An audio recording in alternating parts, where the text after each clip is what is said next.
Queridão, mais um zap aqui pra gente. Vamos lá. Ó, olha essa aqui. Oi, Braulio, Caio, graça e paz a vocês todos daí. Eu tenho uma dúvida que é a seguinte. O Caio já falou sobre das pessoas que morrem em Cristo, né? Eu já vi algum vídeo, principalmente da passagem que a Bíblia cita sobre na crucificação de Jesus, né? Quando ele estava lá com o ladrão e que ele disse a ele que naquele mesmo dia ele estaria com ele no paraíso. Só que eu vendo aqui uma parte na Bíblia, lá em Tessalonicenses, capítulo 4, 1 de Tessalonicenses, capítulo 4, do versículo 13 ao 16, 17, que diz que os mortos ressuscitarão primeiro, né, e só depois nós, se estivermos vivos, iremos ser arrebatados. Eu queria saber qual é o entendimento do Caio nesse assunto, porque na igreja que eu congrego, eles dizem que todos que morrem estão dormindo, né? E aí eu achei essa passagem na Bíblia e eu gostaria que vocês me explicassem. Desde já agradeço. Graça e paz a todos. Abraço. Beijão, meu filho. E ficou uma coisa assim, você enviou isso tão institucionalmente aqui para o Papo de Graça que eu fiquei com vontade de pedir para o Papo de Graça te responder. Tem que abrir um processo, tem que mandar o número do protocolo para ele, direitinho. Vocês aí cobrando. Falei, bom, vou pedir para o Papo de Graça te responder, né? É quase um ente vivo. Mas olha só, meu filho, conquanto a sua pergunta já esteja respondida aqui no Papo de Graça, se o Braulio escrever aí, quando a gente morre vai para onde, ou o que acontece depois da morte, vai chegar em respostas à sua pergunta. No entanto, o problema da tua pergunta é que ela labora num equívoco básico. Quando Jesus disse ao malfeitor arrependido, hoje mesmo estarás comigo no paraíso, o cara morreu, Jesus também, o corpo dele continuou na cruz daquele cara, não foi tirado junto com o de Jesus, continuou lá, sabe lá mais quanto tempo. Não era um privilégio de todos os crucificados serem retirados da cruz logo. Com Jesus aquilo aconteceu porque ele era quem ele era. Ele tinha impressionado todo mundo, inclusive José de Arimateia e Nicodemos, que eram membros do Sinédrio. Aí pediram. Os discípulos estavam lá, as mulheres, a mãe de Jesus. Havia todo aquele choro, aquela angústia. Eles próprios, José de Arimateia e Nicodemos, estavam angustiadíssimos. Foram e pediram a Pilatos direito de retirar o corpo de Jesus da cruz. Mas os outros dois malfeitores, eventualmente, ficaram mais alguns dias lá. Eles deixavam, era normal para os romanos, porque a crucificação era uma logomarca do Império Romano, para todo mundo saber o que acontecia com quem não obedecia. Qual era a consequência? E já era uma mensagem para agitadores, para todo mundo. Deixar o cara lá, pregado, pútrido, com urubus chegando, os abutres em volta. Era um espetáculo dantesco.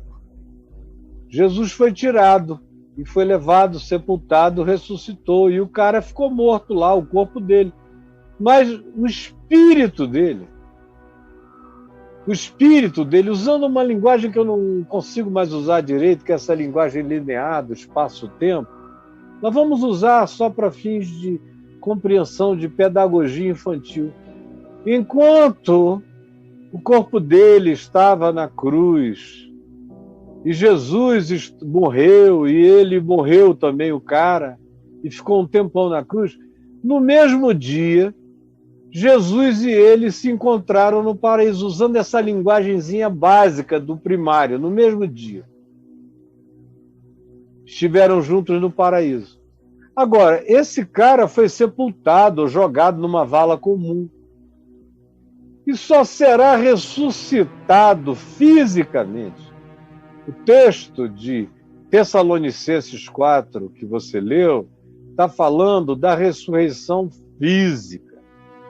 É uma alusão a Daniel, que também fala da ressurreição física.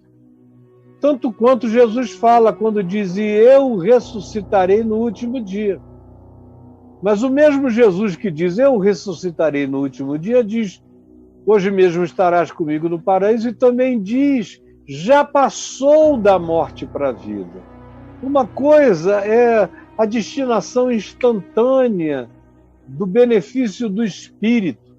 Outra coisa é a ressurreição do corpo, que tem a ver com algo que, quando acontecer, acontecerá nessa sequência. Os mortos ressuscitarão primeiro, os mortos em Cristo.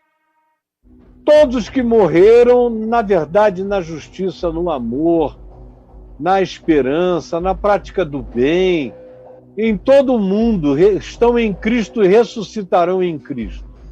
Depois nós, os vivos, os que ficarmos até a volta do Senhor, seremos arrebatados e iremos ao encontro do Senhor dos ares. Então é só isso, não tem nada mais complexo do que isso. O resto é doutrinação da sua denominação, que fez isso acontecer. Eles pregam o sono da alma, não é? O sono da alma. Eu não quero nem falar na denominação, porque tem uma quantidade enorme de pessoas dessa denominação, ou dessas duas, que ensinam o sono da alma, as duas maiores, um monte de gente se convertendo ao Evangelho de Jesus, puro e simples. Aqui comigo são centenas e centenas, por que mesmo não dizer milhares, de pessoas e também de pastores e líderes desses grupos, entendendo o Evangelho, me seguindo, me acompanhando, todos os dias estão aqui conosco. Então, eu quero que todo mundo se sinta confortável. Mas eles mesmos já entenderam que o ensino denominacional que eles receberam é uma montagem, não passa de uma sistematização. Como quase todos os ensinos denominacionais, são montagens, são construções, pegam um pedaço daqui, outro pedaço dali, vão montando, vamos ver o que combina com o quê. Ah, legal, aí fecha. O cara já sai com um pressuposto e vai buscar na Bíblia corroborações soltas, aqui, ali, acolá.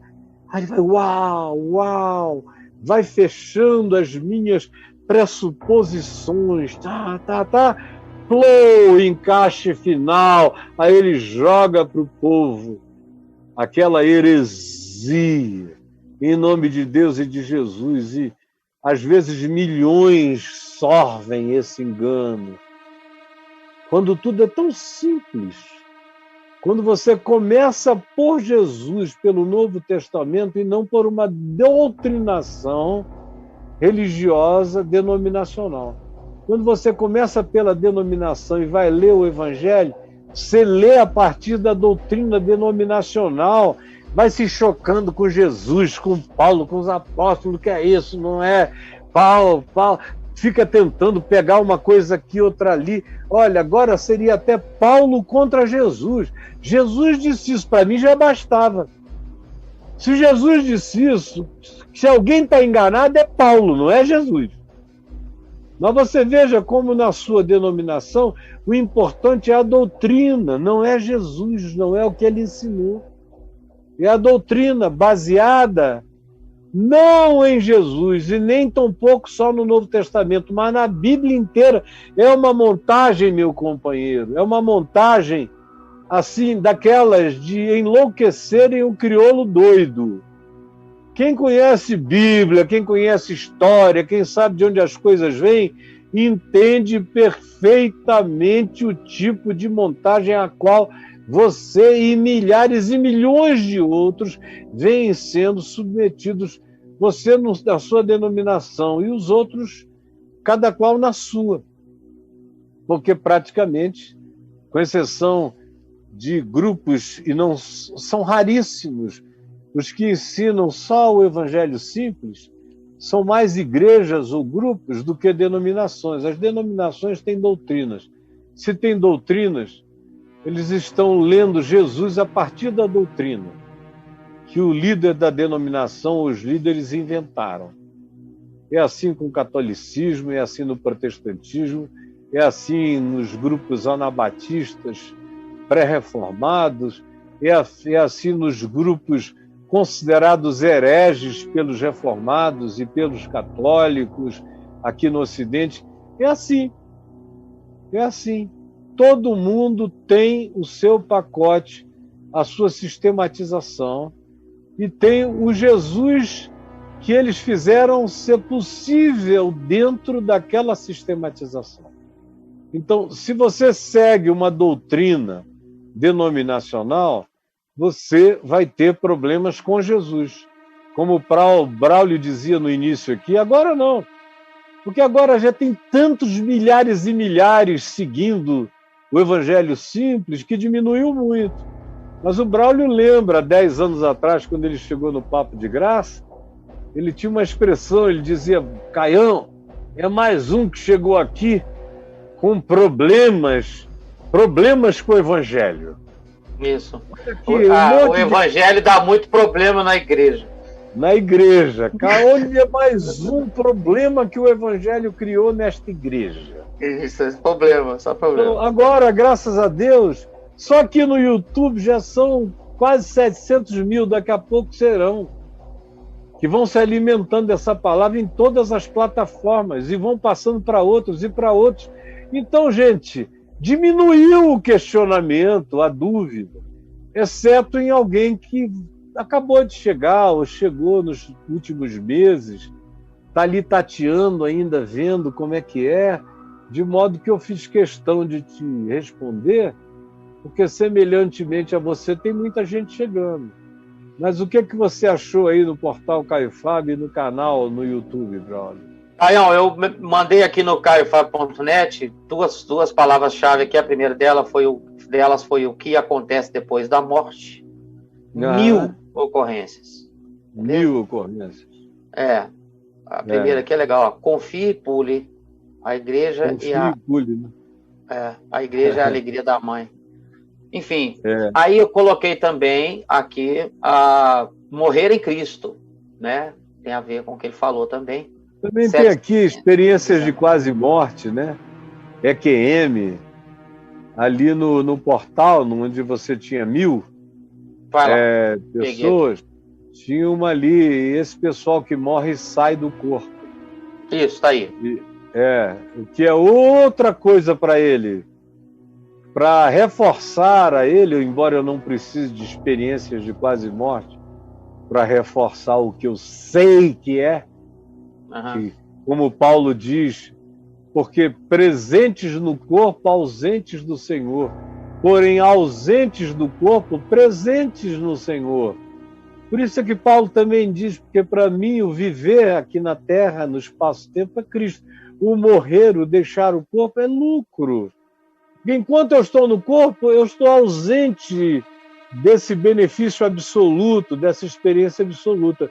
Mas quando eu deixar o corpo, eu estarei presente na absorção de tudo isso. Então, é só ler o Novo Testamento, não tem como não chegar à mesma conclusão. Mas vai lá, meu amigo, 700 e tanto para quem? Para morrer em Cristo, né? No portal aqui, 719 para morrer em Cristo. Eu tinha voltado aqui, porque eu estou em 2 abas, né? Aqui, esse pessoal que morre sai do corpo, que foi da experiência de quase morte, é relativo ao que o que acontece depois da morte, tá? Isso. Aí eu vou descendo aqui, tem mais coisa. Aqui tem 1000, né, Caio? 1000. Não é brincadeira. Aí eu botei Morrer em Cristo no YouTube, valeu? Aqui, Valeu. ó, Morrer em Cristo no YouTube. Aí vem aqui os vídeos relativos. Não fala quantas ocorrências, mas vai estar tendo os títulos aí para você ver. De onde vem a vontade de morrer, livres do medo da morte. E aí tem uma multidão de coisas para o nosso amigo se divertir, né? 600 e quanto? Quanto é que tem aí? Desculpa, eu não vi. Ah, não, o YouTube não dá. O YouTube não dá. 627 mil que eu li ali é a quantidade de inscritos. Quantidade de inscritos no canal. Então, tem isso aí. quase 630 mil pessoas aqui vinculadas a esse canal, recebendo as informações, apertando no sininho e curtindo as coisas conosco.